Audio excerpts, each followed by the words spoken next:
기독교 강요 2권 8장에서는 십계명에 대한 논의를 구체적으로 진행하고 있습니다. 하나님은 자기 백성을 삼으신 이스라엘 백성에게 율법을 주셨습니다. 모세를 통하여 베푸신 그 율법은 하나님의 백성이 하나님을 사랑하고 이웃을 사랑하며 살아가는 삶의 규범이었습니다. 율법은 의롭고 거룩하고 선하고 신령한 것입니다. 율법을 주심은 하나님이 그 자녀가 그 백성이 마땅히 누릴 바를 누리도록 하시기 위함이었습니다. 하나님의 자녀, 언약의 자손답게 살아가는 격에 맞는 규범, 그것이 바로 율법이었습니다. 하나님은 많은 법을 주셨지만 그것을 십계명으로 요약해서 우리에게 알려주셨습니다. 특별히 의식법과 재판법은 이 십계명의 부속법으로 주셨는데, 십계명은 도덕법의 총체다, 바로 그 개요고 요체다라고 볼 수가 있습니다. 모든 도덕법의 계명은 십계명에 다 포함된다고 여겨지는 것입니다. 하나님이 십계명을 주신 그 의의는 첫째로 하나님이 예배에 대한 영원한 규례, 영원히 유효한 규례를 수립하셨다는 것입니다. 하나님은 마땅히 자기 백성이 오직 하나님 한 분을 모시고 경외하기를 원하십니다. 그리하여 십계명에 그 예배의 법, 하나님 경배의 규범을 주신 것입니다. 두 번째, 하나님은 그의 백성에게 어떻게 하나님 앞에서 경건한 삶을 살아가야 할 것인가, 삶의 규범으로서 율법을 주셨다는 것입니다. 그 율법은 하나님 사랑의 법이자 이웃 사랑의 법이라는 것이죠. 율법을 통하여서 1차적으로는 자기 자신이 어떠함을 우리가 깨달아 알게 됩니다. 그래서 율법의 의의를 통하여 우리의 불의를 알게 되고, 율법의 명령을 통하여 우리의 무능을 알게 됩니다. 그래서 궁극적으로 율법은 우리를 중보자에게 이끌어가는 기능을 하는 것입니다. 하나님은 이러한 예배의 법과 삶의 법으로 십계명을 주시면서 우리를 통하여서 그 계명의 합법적인 명령권이 하나님 자신에게 있음을 우리에게 알려주십니다. 법을 지으시고 법을 수여하시는 분, 그리고 끝내 법을 지키도록 우리에게 역사하시는 분이 하나님이시라는 것. 그러므로 율법은 단지 예배를 명령하는 것에 머물지 않고 그 예배를 명하는 그분이 누구신가? 그분이 유일하신 하나님이시고 그분이 경배받아야 마땅한 우리의 유일하신 창조주요 구속자이심을 알게 하신다는 것입니다. 그래서 율법이 없이는 하나님을 올바르게 예배하는 법을 우리가 알 수 없는 것을 깨닫도록 하신다는 것입니다. 그러므로 그의 택한 백성, 하나님이 자기 자녀 삼은 백성에게 그 법을 맡았다는 것은, 법을 받았다는 것은 너무 귀한 것이죠. 그런데 이러한 율법을 통하여서 우리는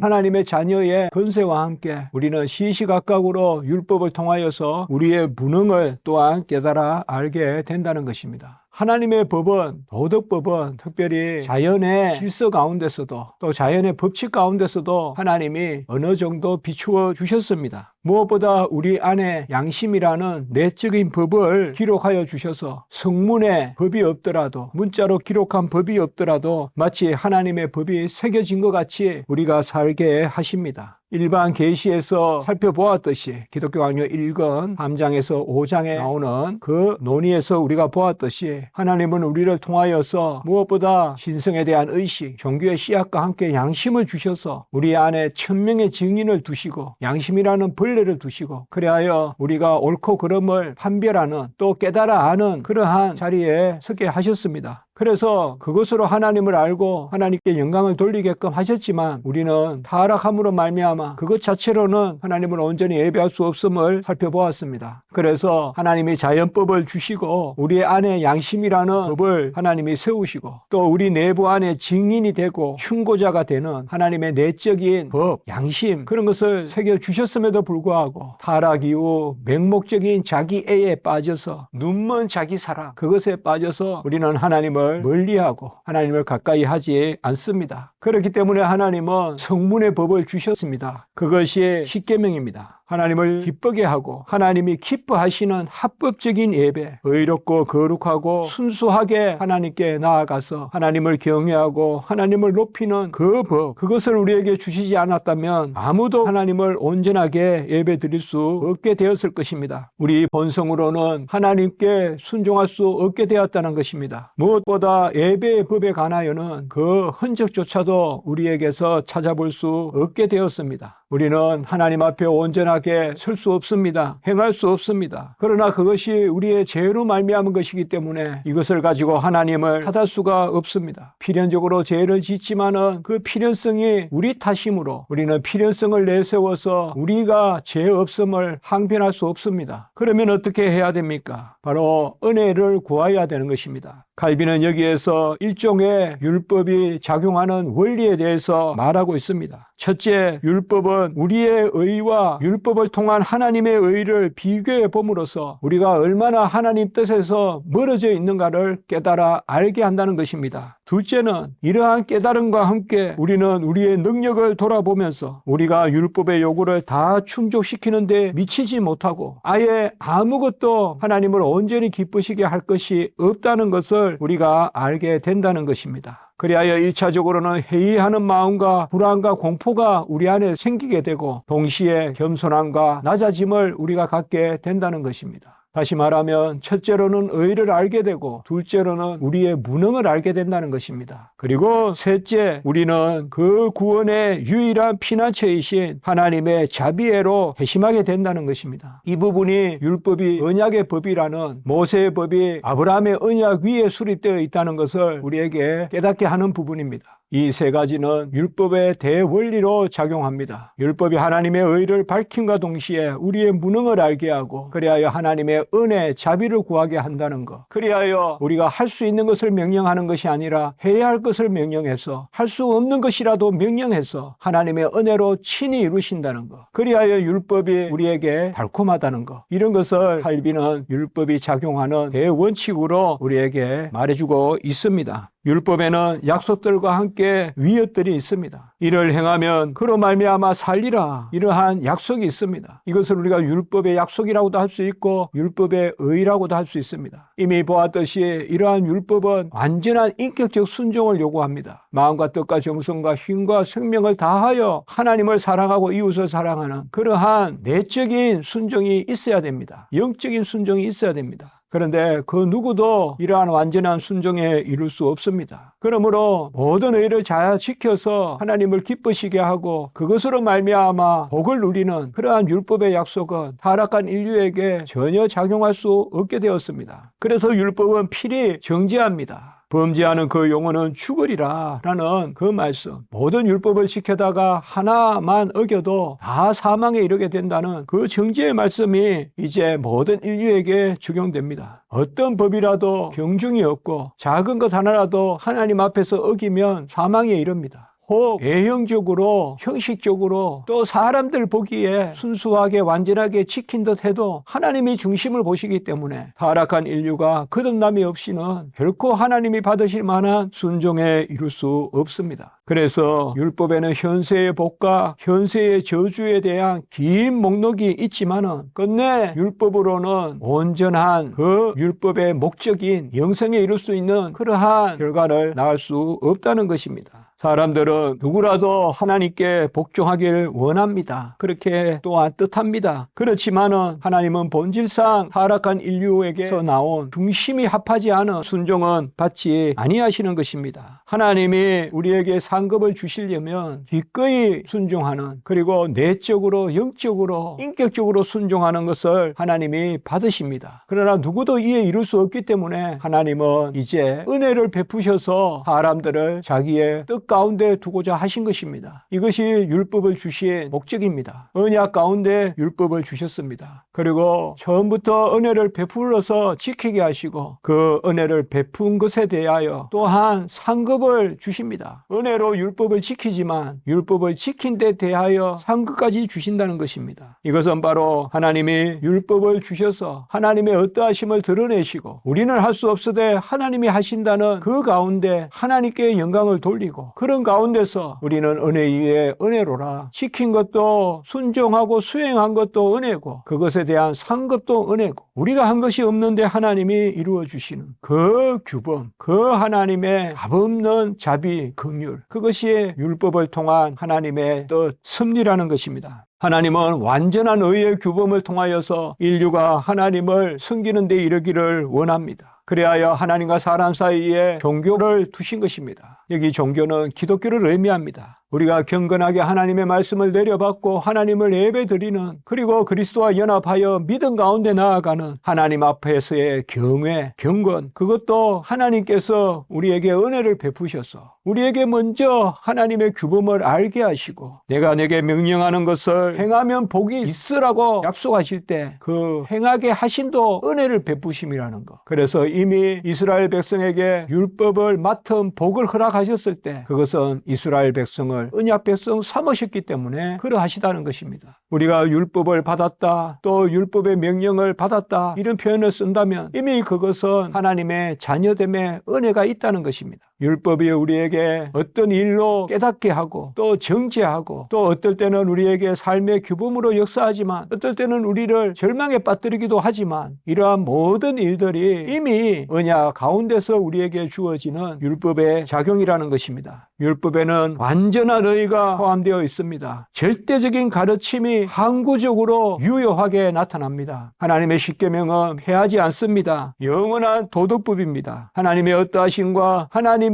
우리를 향하신 뜻을 알려주는 것입니다. 그러므로 약을 가지고 우리를 치유하는 그 하나님의 치료 방식이 율법입니다. 우리가 그릇됐을 때 올바르게 해야 자라가지 않겠습니까? 줄기가 굽었으면 바로 지지대를 두어서 그 줄기를 세워둬야 그 줄기가 자라갈 것 아닙니까? 율법은 바로 우리에게 치유하는 처방이고 악과 불의를 떠나서 여호와의 뜻과 의와 선을 추구하는, 그리하여 시온의 대로가 열리고 또 푸른 초장이 열리고 쉴만한 물가가 열리는 그러한 길로 인도하는 것이 바로 율법이라는 것입니다. 그러므로 율법을 우리에게 주신 분도 하나님이시고 가르치시는 분도 하나님이시고 행하게 하시는 분도 하나님이십니다. 이 점에서 우리가 율법에 대한 순종은 그 궁극적인 목적이 바로 합법적인 예배에 있음을 알게 됩니다. 우리가 하나님을 예배한다는 것은 하나님의 법에 대한 순종입니다. 그런데 하나님의 법에 대한 순종은 하나님의 인자와 그의 긍휼을 강구하는 데 있는 것입니다. 아까도 우리가 이야기했지만 율법의 대원리는 의를 깨닫고 무능을 깨닫고 그리고 은혜를 강구하는 데 나아가는 그것이 율법의 목적입니다. 그러므로 아우구스티누스는 하나님께 드려지는 순종은 덕성의 어머니이자 보호자다. 그리고 하나님께 드려지는 순종이 모든 덕성과 그리고 그것을 우리가 하나님 앞에 가지고 나아가는 기원이다 라고 이렇게 말했습니다. 이 부분을 한번 정리해 보겠습니다. 첫째, 율법을 통하여 예배와 경건의 도와 삶의 규범을 깨닫게 되면 그것에 대한 무능과 불의 또한 우리가 깨닫게 됩니다. 그리하여 구원의 피난처 유일한 하나님의 자비와 그 아들 중보자 그리스도의 은혜로 도망치게 됩니다. 둘째, 인류는 율법 앞에 무능하나 그것은 인류가 자초한 타락으로 말미암은 것이고 죄로 말미암은 것이기 때문에 우리는 율법을 필히 지켜야 하되 어떤 변명도 할 수가 없는 것입니다. 셋째, 타락한 인류의 마음속에는 자연법과 양심의 법이 내적으로 새겨져 있지만 사람의 맹목적 자기애가 앞서기 때문에 그 누구도 하나님을 온전하게 예배하는 의와 거룩함과 순수함의 순종에 이르지 못합니다. 넷째, 하나님은 율법을 수여하심으로 그 율법 가운데서 하나님의 완전한 의를 함의시키시고 그 의를 우리에게 가르치시고 그리고 그 의에 대한 인격적 순종을 하시도록 명령하십니다. 그런데 이것을 우리가 스스로 할 수 없으므로 은혜를 베푸셔서 그 율법의 의를 이루게 하시는 것입니다. 곧 율법의 의를 이루면 그리스도의 은혜요 복음입니다.